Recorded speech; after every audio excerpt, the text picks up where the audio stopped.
Omukoro gwo kurundana sente zo kumayiriza Ekereziya ya St. Joseph's Chienje gubanze n'ekitambo kya misa ekyebembirwe Reverend Calistus Rubaramira Bishop wa Diocese ya Kabale.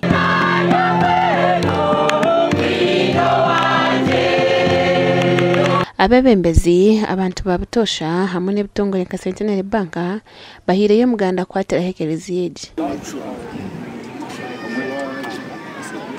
Tukakora policy at board level, supporting the archdiocese up to parish level. I mean up to archdiocese,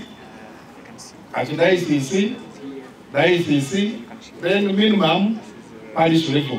Ati ezo milioni 15 ni jaku staho.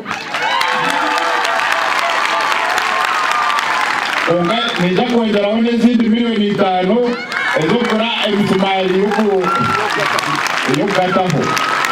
Gervaze Ndianabo orisha wa Kristo mwihanga kandi kunobira kuriri hurureji ashabera abebembezi okoreko kurondo bururu bwo kubaganitsa abantu agumize ngo entungu kate kumanya dini ninga Ruganda.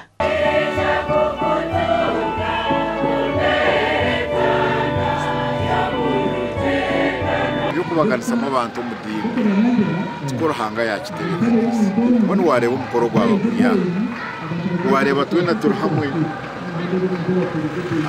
abedine zinde babarumu abasilamu babarumu kandi nuko tutire twatarize nyabona ni mpagera amaramizo Ekereziya kanisa emizigiti imbani ndeba mu kintu cyango muno ngira ngo cyacezezi naramaramizaga ndatureta hamwe batwegeza consistently for over ages kumare myaka mingi n'abantu b'Uganda akishakane Ekereziya ba emitwaro 20 ebintu nkente embuzi entama ebihingwa n'ebindi bingi nibyo biresirwe kuguzwa kandi sente zikurenga mu miliyoni 240 nazo zirundino. Omugandi Bishop w'obuleberezi bwa Nkole Diocese yashabikiriza okwetungura obwe bari kuhinga omwani kandi bakakebeza amagara gabo babana benda kuhangara. Ebyabugambo by'abana atahemuko n'abaronde 2057 omubusaba dikono bwa Bujaga omulindi ja Rampara.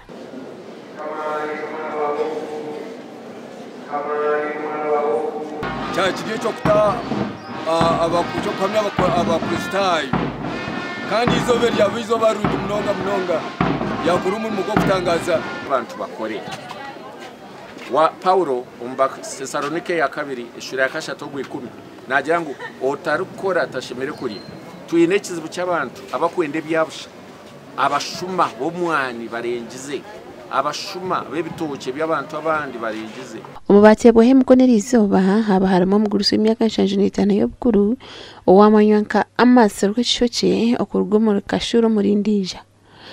Bishop yashabikeza obutakuratira amadini agarukwija agumize ngo gahabisa abantu ngo batambere ndwara kureka bazo mu marwaro bacebeze ndwara. Cyo sasa hari yanyihanga omuntu abirayizire kushaba twashanga kuba mpemere abirayine 28 sukari kandi omuntu ohurire nabayine hagati yina na 8 konka wayishiro muri 10 yashiko muri 2 yashiko muri 28 omudakika bamuterire hemotoka yo kumutwara abiri emergency kurutubire twina ambulance omahanga gitu ekabire yamwakira aroho barigere kupima bashanga ine pressure y'iguru 215 ahasa ine igana 10 nabwo icyo nico kurebera ngo murebereze nagumana agenda n'abashaho bakebere nashemerwa kureba mu Bishop yija nanye umvana bambatego nanyanye n'umwana wanje arashomera gatabarwa wa TV West Susan Chelsea na Christopher himself.